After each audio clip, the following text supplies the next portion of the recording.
বাবাজিরানি মরণ কখন আসবি? যেইভাবে হবে সেইভাবে হবে। বাবাজি এক মহিলা সন্তান প্রসব করবে। বাবাজি প্রসবের সময় আগুন বড় উপকারী, প্রসবের সময় আগুন বড় উপকারী। তার ঘরে একটা গোলাম ছেলে থাকতো। গোলাম রেখো, গোলাম রে আগুন আন। গোলাম আগুন আনতে বের হয়েছে, দেখে বাবা একজন দরবেশ, বুড়া দরবেশের মতন কইতেছে, গোলাম আগুন নিয়ে লাভ নাই, তোর মনিবের ঘরে একটা কন্যা সন্তান হবে, যে মেয়েটা 100 যুবকের চরিত্র নষ্ট করবে, আর এক মাকড়সার কারণে তার মরণ হবে। কষ যুবক 100 যুবক, এটা নিয়ে কি করে?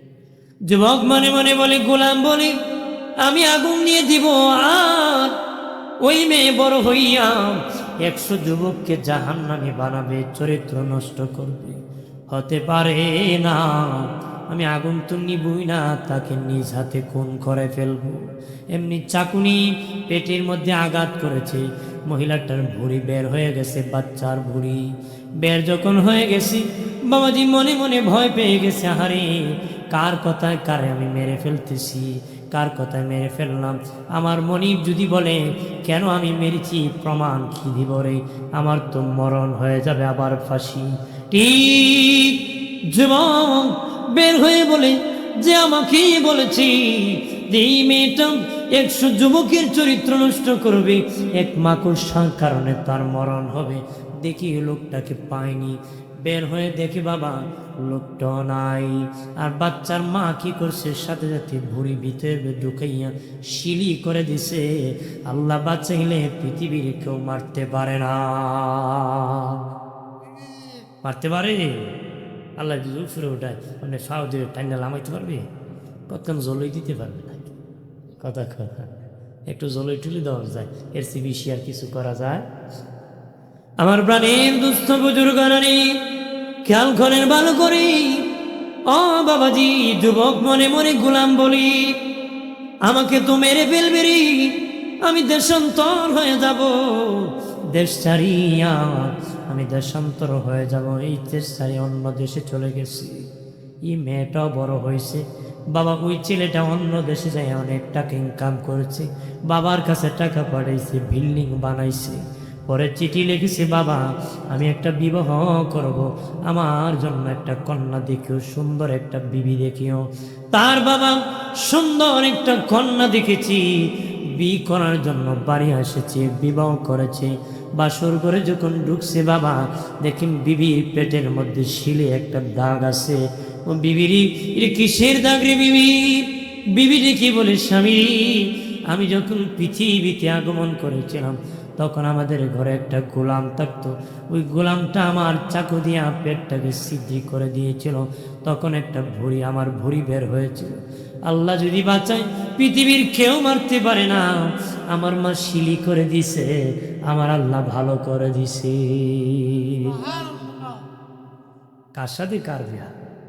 ওর সাথে আল্লাহ বিয়া দিছে। বটে কইছি নদীর ইফারে বিয়া করতো না, আল্লাহ কয় তুইও যাইতে তোর বাপও যাই। কথা কনা বাপ না গেলে ফুলা বিয়া করতে পারবে? ওই ফারেই যাওয়া লাগছে। তকদিরের খবর জানে কি? আল্লাহ জানে। এই জন্য কোনো কিছুরে হেলা করতে, কাউকে খাটু করে দেখার সুযোগ। তুমি এখন বড় আছো, সে ছোট, কদিন পরে তুমি ছোট হয়ে যেতে পারো, সে তোমার মাথার উপরে বড় হয়ে যেতে পারো। বানাতে পারে কে? আরে আমরা সব ফকিরের গোষ্ঠী, ধনীকে আল্লাহ ধনী, আর কেউ ধনী না। আল্লাহ আকবার কর, জোরে কর। আমার বাড়ির বাবাজি ওই যুবক দেখি বলে, বিবি বিবি তোরে যে চাকু মারেছিল, ভুঁড়ি বের করে দিয়েছিল, আমি সে যুবক রে, আমি সে যুবক, তোর ভুঁড়ি বের করে দিছি। তখন স্ত্রী রেখে বলে, স্বামী কেন গো আমার ভুঁড়ি আপনি বের করে দিয়েছেন? শুন, আমাকে একটা লোক বলেছিল তুই নাকি 100 যুবকের চরিত্র নষ্ট করবে, এই জন্য তোকে পৃথিবীতে বিদায় দিতে চেয়েছি। তবে রে বিবি, আল্লাহ আমার ভাগ্যে তোমাকে রেখেছি, তুমি আমার বিবি হয়েছ, সত্য করে বলো তুমি কি 100 যুবকের চরিত্র নষ্ট করছো নি? জিয়াইতেছে, সত্য করে কও তুমি করছি। স্ত্রী ডেকে বলেন, স্বামী রে, আপনি তো সব খবর জানেন, সব খবর জানেন। হ্যাঁ স্বামী, আমি এমন হতভাগা নারী, 100 যুবকের চরিত্র সত্যি নষ্ট করছি। তওবা করলে আল্লাহ ক্ষমা করবো নি, আমি ক্ষমা চাইতেছি। যুবক কয়, আল্লাহ এত দয়ালু, তওবা করলে ক্ষমা আল্লাহ করে দেয়। এবার ডেকে বলে, বিবিরি, হে বিবি, ওই দরবেশ দুটো কথা বলেছিল। একটা বলেছিল 100 যুবকের চরিত্র নষ্ট করবি, আর মাকড়সার কারণে তোমার মরণ হবে। এখন তো আমি অপেক্ষা আছি তোমার মাকড়সায় মরণ হয়, তোমার সাথে বিবাহ হয়ে গেছে, আমার তো দায়িত্ব তোমাকে রক্ষা করা। বিবিকে রক্ষা করার জন্য গ্লাস ফিটিং করে ঘর বানাইছে, রুম বানাইছে, যেন কোনো মাকড়সা প্রবেশ না করতে পারে। অনেক দিন পর্যন্ত এই গ্লাসের ভিতর নারী অবস্থান করে হঠাৎ করে দেখি গো, ওই ক্রমের কোণার মধ্যে একটা মাকড়সা ঘুরতেছে। তখন বিবি ডেকে বলে, স্বামী, এটি নাকি মাকড়সা? স্বামী কয়, হ্যাঁ এটি মাকড়সা। যে দরবেশ বলেছিল মাকড়সার কারণে তোমার মরণ হবে, এটি রে বিবি মাকড়সা। তখন বিবি ডেকে বলে, স্বামী, এমন মাকড়সা জীবনে অনেক মেরেছি, আর বুঝি যার কারণে আমার মরণ হবে। এমনি বাবা একটা কিছু নিয়ে আঘাত করে জমিনে ফেলে দিছে, মেরে ফেলছে মাকড়সাকে, মরে গেছে, ফ্লোরের মধ্যে পড়ে গেছে। মহিলা গুসা করিয়া তার পা দিয়ে একটা আছাড় মারছে ওই মাকড়সাকে। ওই মাকড়সার সাথে পা লেগে যাওয়ার কারণে মাকড়সা থেকে বিষ তার পা দিয়ে প্রবেশ করে জায়গায় মরে গেছে। জায়গা কি? আমার বানের বাবাদি, যার যেইভাবে মরণ আসবে সেইভাবে মরতে হবে। তবে আল্লাহর কাছে দোয়া করবেন, মালিক জুমাবারে মরণ দিও, লাইলাতুল কদরে মরণ দিও, সোমবারে মরণ দিও, ঈদের দিন মরণ দিও, রমজান মাসে মরণ দিও, লাইলাতুল বরাতে মরণ দিও। আমার নবীর দেশ সোনার মদিনা আমার মরণ দিও। আমার নবীর দেশ সোনার মদিনা আমার মরণ দিও গো আল্লাহ। জঙ্গি শহীদ শাহাদাতের মরণ আমাকে দিও, শাহাদাতের মরণ দিও। এইভাবে দোয়া করবেন, এইভাবে দোয়া করবেন। নবীর দেশে যদি তোমার আমার মরণ হয়ে যায়, জান্নাতুল বাকিতে দাফন হব রে, কিয়ামত পর্যন্ত কবরের আযাব মাফ হয়ে যাবে, নবীর সাথে যোগাযোগ লেগে যাবে। হাসরের মাঠে দিনের নবীর সাথে প্রথম দাঁড়ায় যাব রে। তাহলে লাভ না লস? হাজি সাহেব হজে যাওয়ার সময় হুজুর দোয়া করুন আল্লাহ যেন আনে না। হাজি সাহেব যাওয়ার সময় কইতে হুজুর দোয়া করেন নবী দেশে যেন আমার রাইখা দেন। এটা আশিকের কথা, কথা কোন ঠিক কিনা? খলিফাতুল মুসলিমিন আমিরুল মুমিনিন হযরত ওমর ফারুক রাদিয়াল্লাহু তাআলা দোয়া করেছিলেন, আল্লাহ আমি ওমরের মরণটা যেন আমার নবীর দেশে মরণ হয়, আমি ওমরের মরণ যেন মদিনার নবীর দেশে হয়। সত্যই আমার মদিনার নবীর দেশে মরণ হয়েছে, নবীর পাশে উনি ঘুমাইছে। ইমাম মালিক রহমতুল্লাহ আলাইহি কত বড় আশিক রাসূল বাবা, উনিও মদিনায় মরার জন্য অপেক্ষা করেছে। আমার আল্লাহ মদিনায় ওনার ইন্তেকাল দিয়েছে, জান্নাতুল বাকির মধ্যে ওনার দাফন হয়েছে। আরো জোরে কর, মরতেই হবে রে। আজরাইল যখন আসবে দিনে নবী বলেন, আজরাইলের সুরত কেমন জানো রে? হে আমার উম্মতেরা, আজরাইলের সুরত কেমন? নবী কয়, আমি যেদিন মেরাজে গিয়েছি আমি আজরাইলকে দেখছি। আজরাইলের সুরত কেমন জানো নি? আজরাইলের চেহারা বাবা ছয়টা আকৃতি আছে। আজরাইলের 6টা আকৃতি আছে বাবাজি। 4টা ডানা আছে আজরাইলের, 4টা ডানা আছে, 4টা ডানা আজরাইলের আছে। 6টা চেহারা আছে, একটার থেকে আরেকটা ভয়ঙ্কর, একটার থেকে আরেকটা আরেক রকম, একটা একরকম আরেকটা একরকম। 6 রকম চেহারা আছে রে। চেহারা দেখি বান্দা বান্দি ভয়তে তরতর করে কাঁপবে, ভয় তো থর করে খাবে। নবী বলেন আজরাইলের চক্ষু কতটা জানুনি, আজরাইলের চক্ষু কতটা জানুনি রে। সর্বপ্রথম আমাদের আদি পিতা আদম আলাইহিস সালামকে বানাইছেন। সর্বশেষ যে লোকটা পৃথিবীতে আসবে, সর্বশেষ যে লোকটা ইন্তেকাল করবে, এর ভিতরে যত মানুষ মানব জাতি পাঠাইছে ততটা চক্ষু আজরাইলের আমার আল্লাহ দান করছে। চক্ষু কয়টা? মানুষ যতটা চক্ষু ততটা, চেহারা 6টা, ডানা 4টা, জানা কয়টা? আজরাইলের দেহ কত বড় জানেননি? তামাম পৃথিবী যত নদী সমুদ্র খালে বিলের পানি যদি তার মাথায় ঢেলে দেওয়া হয় তার মাথা ভিজানো যাবে না, এমন বড় আজরাইল। তামাম পৃথিবীর খালে বিলে নদী সমুদ্রের সাগরের মহাসমুদ্রের পানিও যদি একত্র করিয়া তার মাথায় ঢেলে দেওয়া হয় তার মাথা ভিজানো যাবে না রে।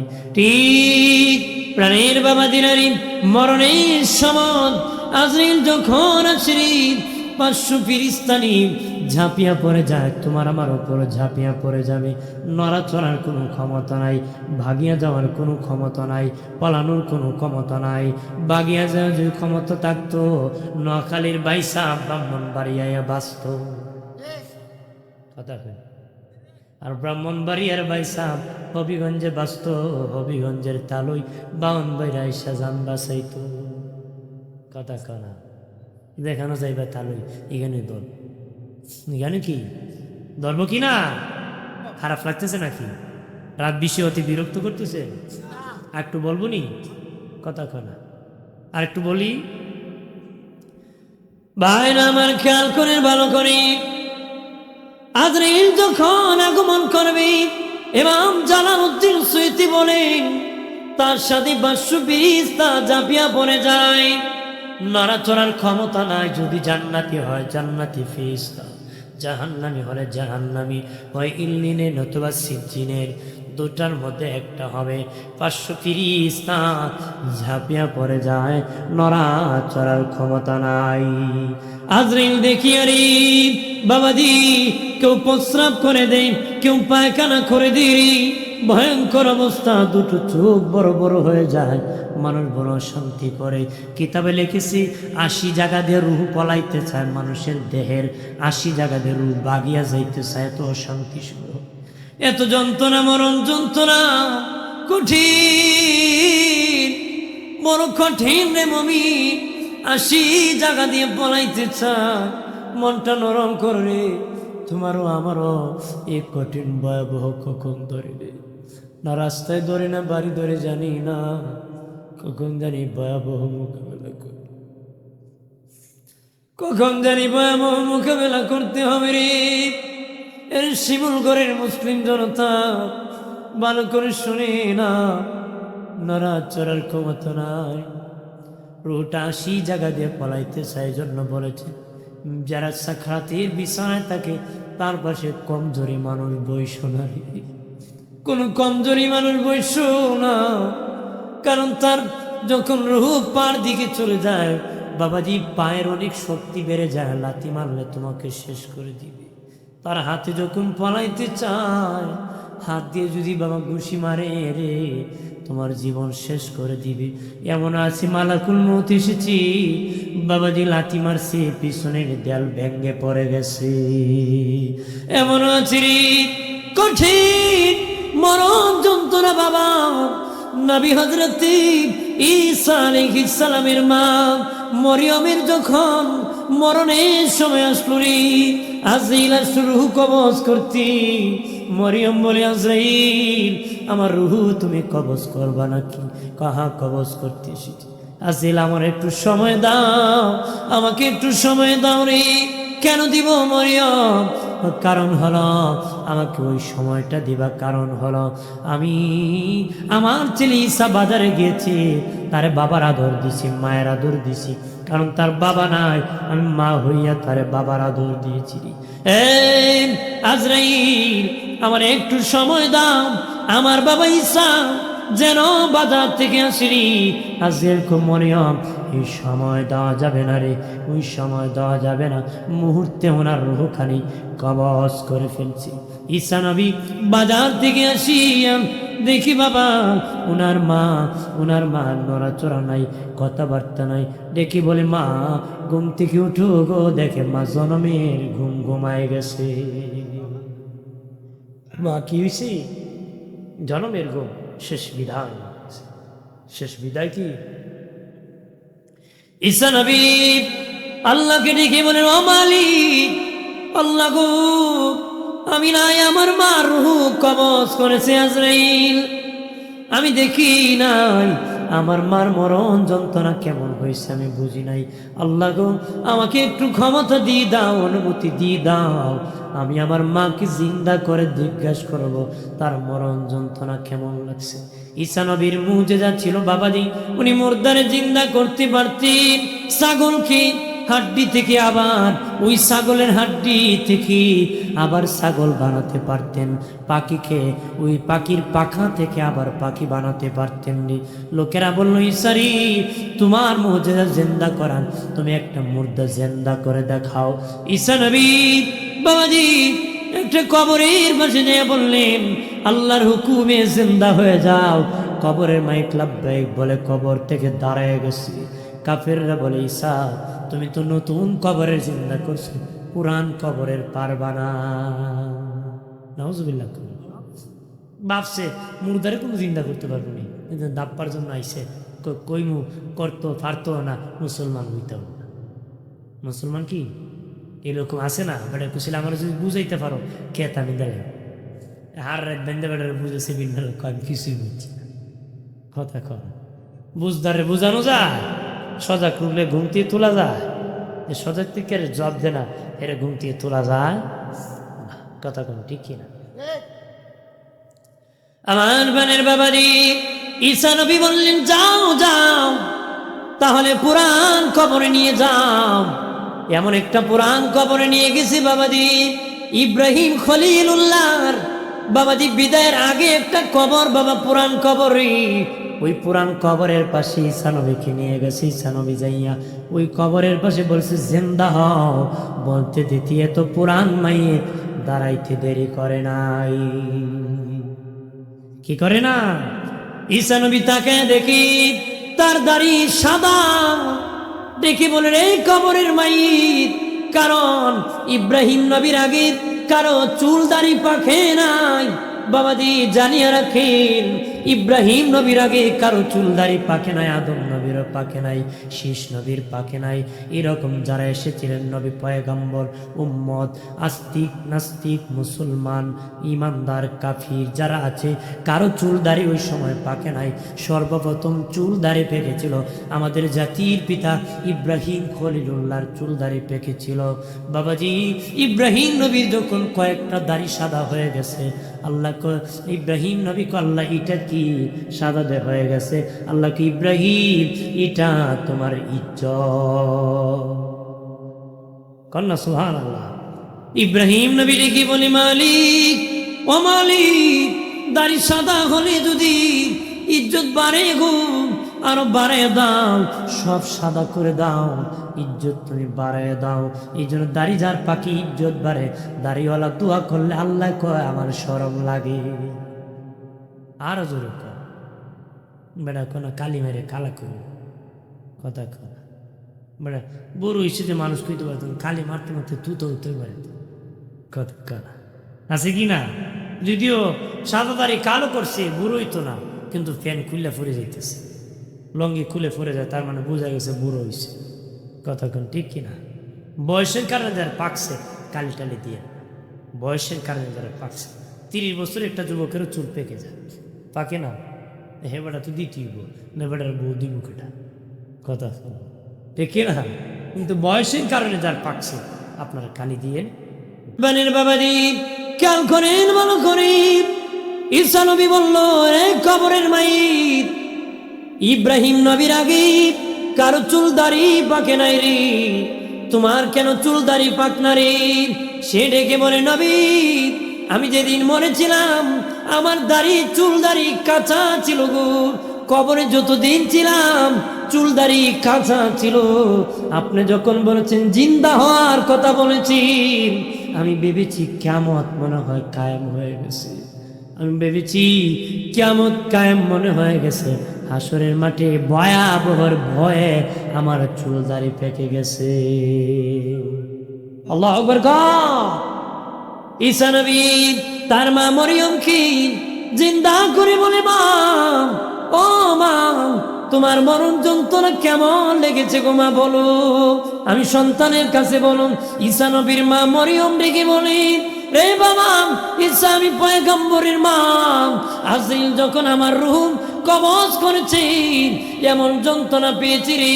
একটা জিন্দা মানুষকে যদি উল্টা লটকাইয়া পা থেকে চামড়া নিচের দিকে টানা হয়, তার যত যন্ত্রণা হবে, আমি মরিয়মের এর চেয়ে বেশি যন্ত্রণা হয়েছে। আল্লাহু আকবার বলে। বানের বাবা জিনারি, পৃথিবী ছাড়িয়া চলে যেতে হবে রে।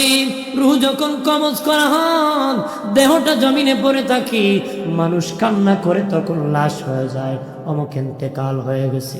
কি করো রে? ছেড়ে লন্ডনে আছি। বলবে, চাচা কই? হুজুর কই? তাড়াতাড়ি গোসলের ব্যবস্থা করেন, কাফনের ব্যবস্থা করেন, কবরের ব্যবস্থা করেন। বলে, বৃষ্টি তো বেশি হইতেছে, হোক বৃষ্টি, দিনের বেলা তাড়াতাড়ি দাফন করে ফেলো। কবরে যদি কমর পর্যন্ত পানিও থাকে বাবা, একটু পালাবে, আবার কলা গাছ দিয়ে রেখে দিবে, মাটি চাপা দিয়ে আসবে। দুনিয়ার কত বোঝা বহন করেছেন রে। জীবনে মাটির বোঝা নিয়েছি, দানের বোঝা, চালের বোঝা, গমের বোঝা নিয়েছি। তবে রে জানিয়ে রাখো, মানুষের লাশ বড় শক্ত বোঝা রে। মানুষের লাশ বড় শক্ত বোঝা। বাবার কাছে ছেলের লাশ বড় শক্ত, ছেলের কাছে বাবার লাশ বড় শক্ত, ছেলের কাছে মায়ের লাশ বড় শক্ত বোঝা। দুনিয়ার কত ভয় মানুষ করে রে, কিন্তু রাতে যখন মুর্দা মরে যায়, মানুষ মরে যায়, তখন মানুষ ভয় পায় রাত কেমনে পার হবো রে। যে স্ত্রী স্বামীর পাশে 60 বছর 70 বছর কাটালো, ওই স্ত্রী স্বামী যখন দমটা শ্বাসটা চলে যায়, আর 1 মিনিটও থাকতে চায় না রে। কতক্ষণ ঠিক কিনা? তুমি যেই ঘরে মরে যাবে রে, যেই খাটে মরে যাবা রে, ওই খাটেও ভয় পাবে, ঘুমাতে যাবে না তোমার আপন সন্তানেরা রে। তোমার লেপ কম্বল বালিশ হয়তো খালে ফেলে দিবে না, তো গরিবকে দান করে দিবে। কতক্ষণ ঠিক কিনা? বাবাজি, কোনো দাম নাই রে দুনিয়ায়। ওই জায়গায় বাড়ি বানো, যেই বাড়ি তুমি থাকবা, যেখানে থাকবা না সেখানে বাসা বাড়ি বানাইও না। নবীজি বলেন, উম্মতেরা, যেখানে থাকবা না সেখানে বাসা বাড়ি বানাইবা না, যেখানে থাকবা সেখানে বাসা বাড়ি বানাইবা, ওইখানে জমাইবা না। যেখানে খাইতে পারবা না, যেখানে খাইবা সেখানে তোমরা জমাইবারি। জানিয়া রাখুনি মুমিন, রূহ কবজ করিয়া রূহ লইয়া আজরাইল প্রথম আসমানের দরজায় চলে যান। প্রথম আসমানের দরজায় একদম দারওয়ান ফেরেশতা থাকে, দারওয়ান ফেরেশতা। আজরাইল বলবে, আমি এসেছি। বলবে, কে, কেন এসেছো? বলবে, শিমুল করেন অমুকের বেটা, অমুকের রূহ কবজ করে এনেছি। অমুকের বিবি, অমুকের স্বামী, অমুকের বিবির, অমুকের স্ত্রীর রূহ কবজ করে এনেছি। তখন দারুণ ফেরেশতা বলবে, আজরাইল দাঁড়াও, আমার আল্লাহ আমার কাছে লিস্টি খাতা দিয়েছে, জান্নাতি হলে অনুমতি আছে, জাহান্নামী হলে অনুমতি নাই। জান্নাতি হলে বলবে, হ্যাঁ, দেরি নাই, সব আসমানের দরজা খুলে যাবে, জান্নাতের দরজা খুলে যাবে, রূহ নিয়ে জান্নাতে প্রবেশ করবে, জান্নাতি ঘোরাঘুরি করবে। বাবাজি, আসার সময় জান্নাতে এইভাবে একটা টেবিল আছে, ডায়েরি খাতা আছে, আজরাইল নিজ হাতে জান্নাতীর নামটা লিস্টির মধ্যে উঠায় দিবে, রূহ নিয়ে জমিনে আসবে। একজন ফাসিক, সুদকুর, ঘুষকুর, হারামকুর, জিনাকুর, মদকুর, বাওয়াজি, বেনামাজি, বাওয়াজি, কবিরা, গুনাহগার কি করবে? রূহ নিয়ে যখন প্রথম আসমানে যাবে, ফেরেশতা অনুমতি দিবে না, রূহ নিয়ে জমিনে আসবে। জমিনের 6 মাইল পর্যন্ত নরম মাটি যাওয়া যায়, এরপরে যাওয়া যায় না। তারপরে তামার পাহাড়, তারপরে সীসার পাহাড়, তারপরে লোহার পাহাড়, 28 মাইল নিচে সিজ্জিন, তারপরে জাহান্নাম। ওই জাহান্নামীর দরজা খুলে যাবে বাবাজি, রুহু লইয়া জাহান্নামের ভিতর জাহান্নামীর রুহু প্রবেশ করবে, গোড়াগড়ি করবে, এইদিকে কান্না করতেছে, রুহু কিন্তু বেহেশতে চলে গেছে নতুবা দুজুগে চলে গেছে। এইভাবে লাশ নিয়ে মানুষ কান্না করতেছে। জাহান্নাম ঘুরি ঘুরি দেখবি রে বাবাজি, রুহু লইয়া আজিন জমিনে চলে আসবি। একজন ফেরেশতার হাতে তোমার আমার রুহুটা থাকবে, একজন ফেরেশতার হাতে। কেউ বাঁশ কাটতেছে, কেউ কাফন আনতে গিয়েছে, কেউ কবর খনন করতেছে, কেউ চা খাইতেছে, ভালো মন্দ আলোচনা করতেছে বাবাজি, কেউ কান্না করতেছে, গরম পানি করতেছে। আমাদের আম্মা আয়েশা সিদ্দিকা রাদিয়াল্লাহু তাআলা আনহা ডেকে বলেছিলেন, নবীজি ও মায়ের নবী, মানুষের বিদায়ের পরে সবচেয়ে বেশি দুঃখের সময় কোনটা, কষ্টের সময় কোনটা? শুনে নাও রে বাবা, আমি আপনি বিদায় হওয়ার পরে সবচেয়ে বেশি যন্ত্রণার সময়টা কোনটা?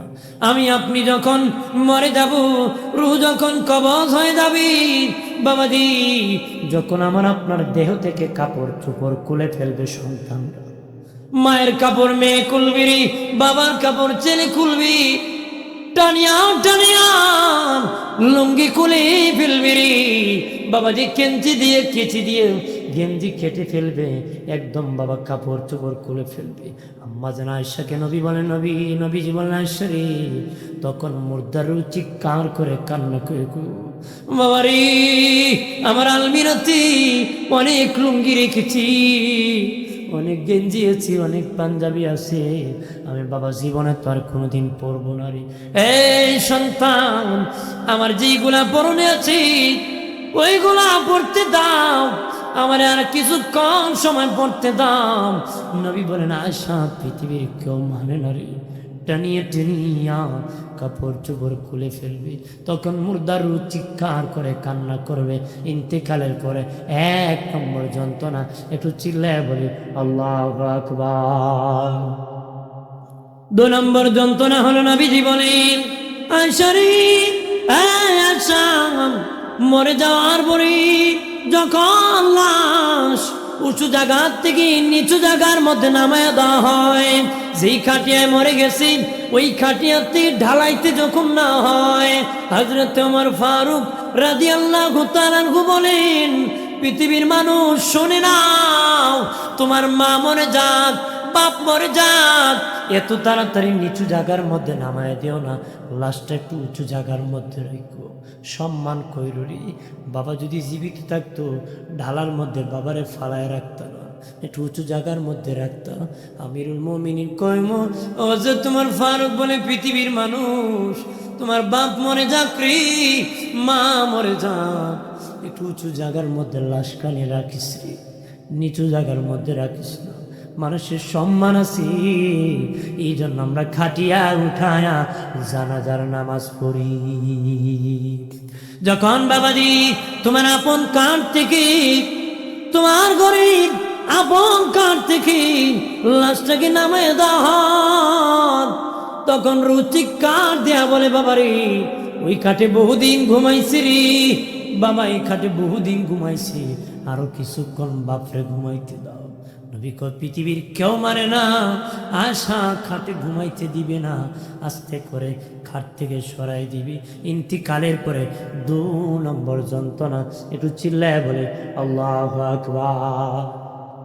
3 নম্বর যন্ত্রণা নবী বলেন, রে আয়েশা, যখন লাশ ঘর থেকে বাহির করা হয় রে, লাশটা যখন ঘর থেকে বাহির করা হয় রে, মুর্দার চিৎকার দিয়া বলে, বাবা এই ঘর বানানোর জন্য প্রবাসী জিন্দেগি করেছি, মানুষের বাড়ি কাজ করেছি, মানুষের বাড়ি কাজ করেছি, বৃষ্টি ভিজিয়েছি, রোদ্রে শুকেছি, কাজ করতে কত মানুষের ধমক শুনছি, গালি শুনছি। এ আব্বা, বিল্ডিং বানাইছি, সীমানা নিয়ে ধাক্কা ধাক্কি করেছি, মেস্তুরকে কত ধমক মেরেছি, ওই ঘরে বাপরে কিছুক্ষণ থাকতে দাও, কিছুক্ষণ বাবারে থাকতে দাও। পৃথিবীর কোনো সন্তান নাই বাবারে ঘরে রেখে দিবে রে। বাবাজি ধরে ধরে লাশটা বাহির করবে, যখন বাহির করে বাবাজি মুর্দা বড় কষ্ট পায়, রুহ বড় কষ্ট পায়। ইন্তেকালের পরে 3 নম্বর যন্ত্রণা, একটু চিল্লায় বলে আল্লাহু আকবার। এরপরে বাবাজি রুটা যখন কাটিয়ায় উঠাইয়া জানাজার মাঠে না হয়, রুটা ফিরিস্তার হাতে জানাজার মাঠে চলে যায়। জানাজা উপস্থিতি জানাজার উদ্দেশ্যে ভাষণ প্রদান করে, সবার উদ্দেশ্যে ভাষণ দেয়, কিন্তু আমাদের কান খোলা নাই তো আমরা শুনি না। কতক্ষণ ঠিক কিনা? তখন কয়, আমি যদি বেহেশতি হয়ে থাকে বলে আমি যেই পথে ছিলাম তোমরা সেই পথে আসো, জান্নাত আছে। দুজুকি হলে কয়, আমার পথে চলিও না, জানলে তোমরা জানা যায় আসতা না, জানলে কান্না করতা না, আমার কবর কমন করতা না, আমি দুজুকি হয়ে গেছি। এমন জীবন করিও গঠন, এমন জীবন করিও গঠন, মরিলে হাসিবে তুমি কাঁদিবে ভুবন। এমন জীবন করিও না গঠন, মরিলে কাঁদিবে তুমি হাসিবে ভুবন। এমন যেন না হয় মানুষে জ্বালাই, কথা কনা যে জ্বালায় জিন্দা থাকতো জ্বালায়, মরে গেল জ্বালায়, কথা কনা ঠিক কিনা? একবারে সারা গ্রাম জ্বালাইছে। মরার আগে আমারও তো, আমি তো তোমাদেরকে বোঝ জ্বালাইছি, তোমাদের খুব দুঃখ আছে, মরলে আমার লাশ গাছের আগে লটকে দিই। গাছের আগে কি মরছে পরে মানুষ বেজাতে গুসার সুরে গাছও লটকে দিছে। তানাতে একজন ফোন দিছে, অমুকরে মাইরা অমুক গ্রামের মানুষ গাছে লটকে দিছে। তানাওয়ালা এসে গ্রাম ঘেরাও করছে, মানুষ রাত্রে অন্ধকারে ফলায় হালা দুনিয়া তাকতো জ্বালাইছে, ময়ূরে গাও জ্বালাইছে। কথা কথা যারা জ্বালায় ময়ূরেও জ্বালায়। এই জন্য আমি যেন অভিশপ্ত না হই মানুষের জন্য, মানুষ যেন আমাকে দেখে ভয় না করে, অন্তর থেকে মহব্বত করে ভালোবাসে।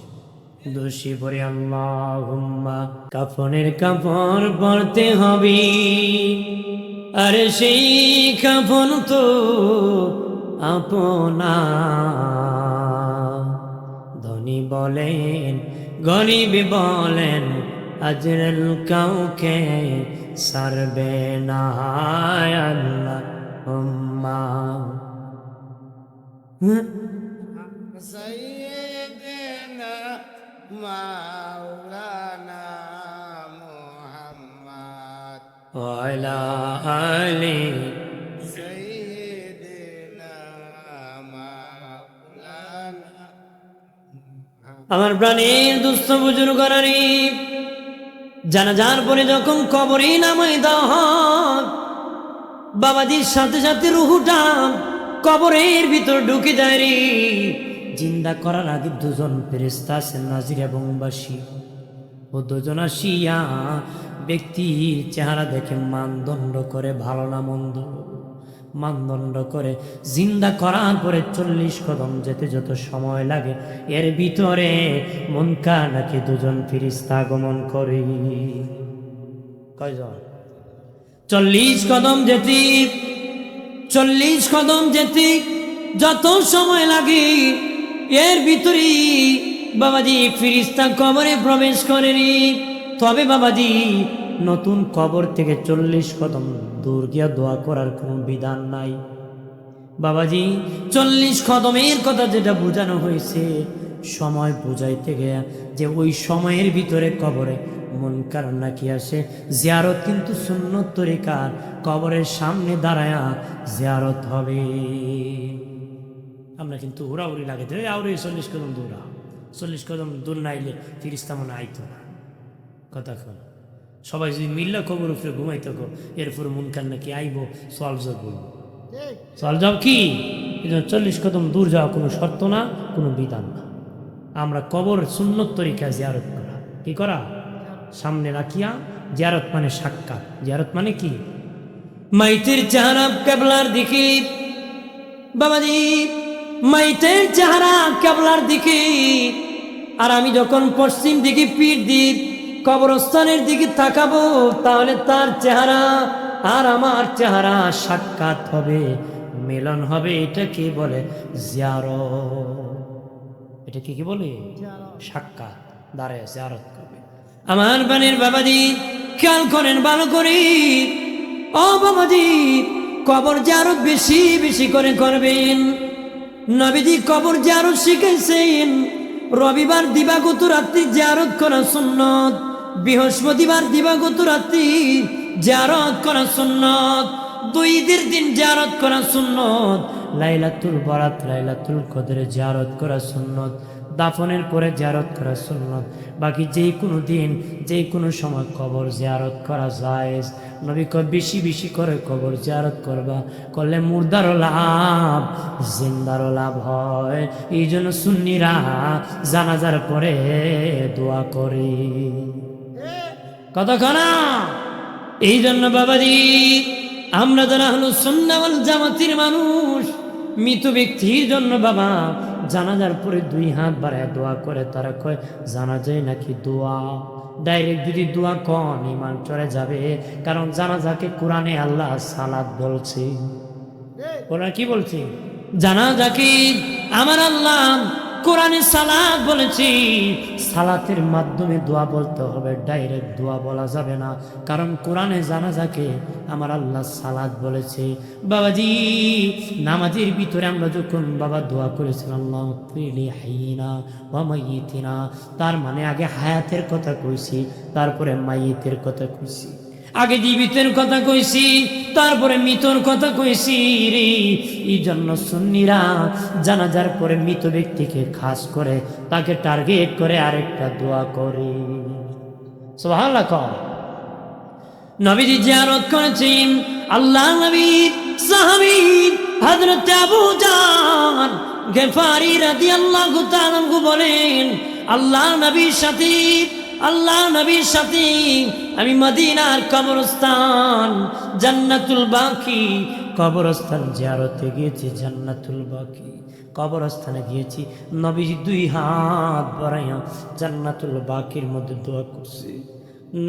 আবু জার গেফারি বলেন, হে পৃথিবীর মানুষ, নবীজি হাত এইভাবে বাড়াইতে বাড়াইতে এত উপরে উঠাইছে, এইভাবে আমি আবু জার নবীর বগল মুবারক পর্যন্ত দেখতে পেয়েছি। হযরত আবু জার গেফারি বলেন, ওই সময় নবী এমন কান্না করেছি, ওই জান্নাতুল বাকির সব জান্নাতি হয়ে গেছে রে। ওই সময় আমি আবু জার গেফারি তাকাইলাম, একটা ভাঙ্গা কবর নিয়ে দেখা যায় জান্নাতুল বাকির মধ্যে একটা ভাঙ্গা কবর যদি পাইতাম, ওই ভাঙ্গা কবরের ভিতরে আমি আবু জার ঢুইকা যাইতাম। যদি ঢুকতে পারতাম, আমার দিনের নবীর দোয়াটা আমি আবু জারের ব্যাপারে নসিব হয়ে যেত। ছেলেকে নিয়ে বাবা যারা আছেন কবর জিয়ারতে যাবেন, ছেলেকে বলবেন, বাবা চলো চলো রে, আজকে জুমার দিন তোমার দাদার কবর জিয়ারত করতে যাব, দাদির কবর জিয়ারত করতে যাব। বিয়ের বাড়ি বেড়াইতো যায়, বাপের কবর জিয়ারত যায় না রে। কথা কনা এ প্রাণের বাবাজি, বিয়ে করলে কি হয় জানুনি? যারা আমার বাবাজি আছেন বেশি বেশি করে তোমাদের আব্বাদের কবর জিয়ারত করবো। ছেলে নিয়ে বাবা কবরের মাইয়ের বড় এতিম, দুনিয়ার এতিম এক দ্বারে না পেলে আরেক দ্বারে পায়, একজন তারায় দিলে আরেকজন দেয়। কবরের মায়ে তেমন এতিম রে, যদি সন্তানরা তারে না দেয় সে কোথাও পায় না রে। সে বাবাজি কান্না করি আর বলে, ছেলে রে, ও ছেলে, তোরে আমি খাওয়াইয়া বড় করছি, শক্তি দিছি, চাকরি লিয়ে দিছি, এখন ইনকাম করস, এত সম্পদ ঘর বানাইছি, বাবারে ভুলে গেছ, আল্লাহরে ভুলে গেছ। এ সন্তান, আমার কবরের পাশে আস, সূরা ফাতিহা পড়, সূরা ইখলাস পড়ি, দরুদ শরীফ পড়ে একটু দোয়া কর, আমি বাবার কবরে একটু সব পৌঁছে দিই। সন্তান যখন কবরের পাশে হাঁটে যায়, কিতাবে এসেছে কোনো মানুষ যদি তার কবরের পাশে হেঁটে যায়, কবরের মায়ের জুতার আওয়াজ পর্যন্ত শুনতে পায়। আর জোরে আমার বানের বাবাজি, ছেলে হইয়া যখন বাবাজি বাবার কবরের পাশে বলবি, ও মালিক, আল্লাহ গো, আমার বাবা আমার লালন পালন করতে, আমাকে খাওয়াইতে, বড় করতে, দুনিয়া ইনকাম করতে, কত গুনাহ কামাই করিয়া আমার বাবা কত নামাজ কাজা করছে, আমার মা কত নামাজ কাজা করছে আমার পায়খানা পরিষ্কার করতে। আল্লাহ গো, আমি আমার মা বাবার গুনাহ তোমার কাছে ক্ষমা চাই। ওই সন্তান চাবে যে সন্তান মা বাবার বাধ্যগত সন্তান, যে সন্তান বাবা দি নিজের ভালো চায় রে। দিনের নবী বলেন সন্তান যখন মা বাবার কবরের পাশে এইভাবে কান্না করবে, আল্লাহ খুশি হইয়া তার মারও বাপরে মাফ করবে, সন্তানের জীবনের গুনাহ ক্ষমা করে দিবে। আর জোরে বলি, কবরকে সম্মান করবেন, কবরকে ইজ্জত করবেন বাবা। কবর একভাবে সমান করবেন না, কবরকে একটু উঁচু করে রাখবেন। কারণ বাবা আমার সম্মান আছে, আমার এই চাচার সম্মান আছে, ওনার সম্মান আছে, মানুষের সম্মান আছে, আপনাদের ইজ্জত আছে, এই জন্য সম্মানার্থে কবরটা একটু উঁচু করা হবে। সম্মানের কারণে আমাকে আপনাকে কবরস্থ করা হয়, মানুষের ইজ্জতের কারণে কবর দেওয়া হয়। এই জন্য কবরে গরু বাঁধবা না, কবরে গোবর ফেলে দিবা না, কবরকে বেষ্টন করবা, বাউন্ডারি করবা, কবরকে ইজ্জত করবা। আর করবা, ও কবর তোমার পেটে আমার বাবা আগে গেছে, আমি পরে যাব। কবরবাসী আগে আমার বাপ, আমি হব পরে কবরবাসী। মূলত সবাই কবরবাসী, মূলত সবাই কি সর্বশেষ কতদিন মাটির নিচে কতদিন ঘুমাতে হবে জানো নি বাবাজি? সর্বশেষ যেই লোকের রূহ কবজ করা হবে, যেই লোকের রূহটা সর্বশেষ কবজ করা হবে, ওই লোকটা মাটির নিচে 40,000 বছর ঘুমায় থাকতে হবে। তোমার আমার কত হাজার বছর মাটির নিচে একা ঘর, কবর কাউকে ছাড় দিবে না রে, কবর কাউকে ছাড় দিবি না। সব বিচ্ছুর ঘর কবর, কবরে বাতি নাই সাথী নাই রে। এই জন্য নেক আমল করে দাও। দিনে নবী বলেন উম্মত তোর কবরে কেউ যদি তুই পাস না, আমি নবী তোরে তো আপন, কবরে জিন্দা করলে আমি নবীরে তুই দেখতে পাবি। আর জোরে কর, নবীর দেখতে পেলে নবীর প্রেম থাকতে হবে, ভালোবাসায় ভরপুর থাকতে হবে, কবরকে ভয় করতে হবে, মৃত্যুকে ভয় করতে হবে। কতক্ষণ ঠিক কিনা? মৃত্যুর স্মরণ কি দিনে হয়? প্রতিদিন স্মরণ করবেন নিম্নে 20 বার, করলে দেখবেন এই মৃত্যু তোমার ভয়ে ওলি আল্লাহ বানাই দিবে। আর জোরে কর, নবী বলেন কালা রাসূলুল্লাহ সাল্লাল্লাহু আলাইহি ওয়াসাল্লাম কাসরাতু যিকরিল মাউত ওয়া তিলাওয়াতিল কুরআন। নবী বলেন বেশি বেশি করে মৌতের জিকির করো, মৌতের চিন্তা করো, বেশি বেশি করে কোরআন তেলাওয়াত করো। মৌতের চিন্তা তোমাদের পাপ থেকে বাঁচাবে, কোরআন তেলাওয়াত ঈমান বাড়ায় দিবে। যার ঈমান যত বেশি বাড়বে তত উচ্চ তবকার জান্নাতে যাবে। ইমাম জালালউদ্দিন রুমি বলেন পৃথিবীর মানুষ জিন্দিগি কান্নার জিন্দিগি বানাবে, চোখের পানি ছাড়তে ছাড়তে কাঁদরে, চোখের পানি ছেড়ে ছেড়ে কান্দ, কবরের পাশে বসে দাঁড়ায় কান্দ, কবরের পাশে দাঁড়িয়ে কান্দ। নবী বলেছেন উসমান ফিল জান্নাহ, উসমান গনি জান্নাতি। ওরপর উনি কবরের পাশে গেলে কাঁদতে কাঁদতে খেজুর গাছের রসের মতন টপ টপ করে পানি পড়তো, দাড়ি মুবারক পর্যন্ত ভিজে যেত। সাহাবায়ে কেরাম বললেন উসমান গনি ভাই, নবী জাহান্নামের বয়ান করে এমন কান্না করেন না, কিন্তু কবরের পাশে কেন এমন কান্না করেন? ওসমান গনি বলেন কবর প্রথম স্টেশন, কবর প্রথম ঘাঁটি, কবরে যারা ধরা পড়ে যাবে সব জায়গায় ধরা পড়ে যাবে। আমি উসমান গনির ভয় হয় কবরে ধরা পড়ে যাই, এই জন্য কানতে কানতে আমি বেহুশ হয়ে যাই। বাবাজি যিনি জান্নাতের টিকিট পেয়েছে এরপরে যদি এমন কান্না করে রে, তোমার আমার কেমন কান্না করতে, তোমার আমার কেমন কান্না করতে হবে রে। তুফান আসতেছে মরণের, কবরের, হাসরের, মিজানের, ফুলসিরাতে, কঠিন কঠিন তুফান। বাবাজি চোখের পানি ছেড়ে জিন্দেগি কাটাও, তোমার চোখের পানি তোমার জান্নাত পর্যন্ত পৌঁছায়া দিবে। একটু চিল্লায়া বলি আল্লাহু আকবার।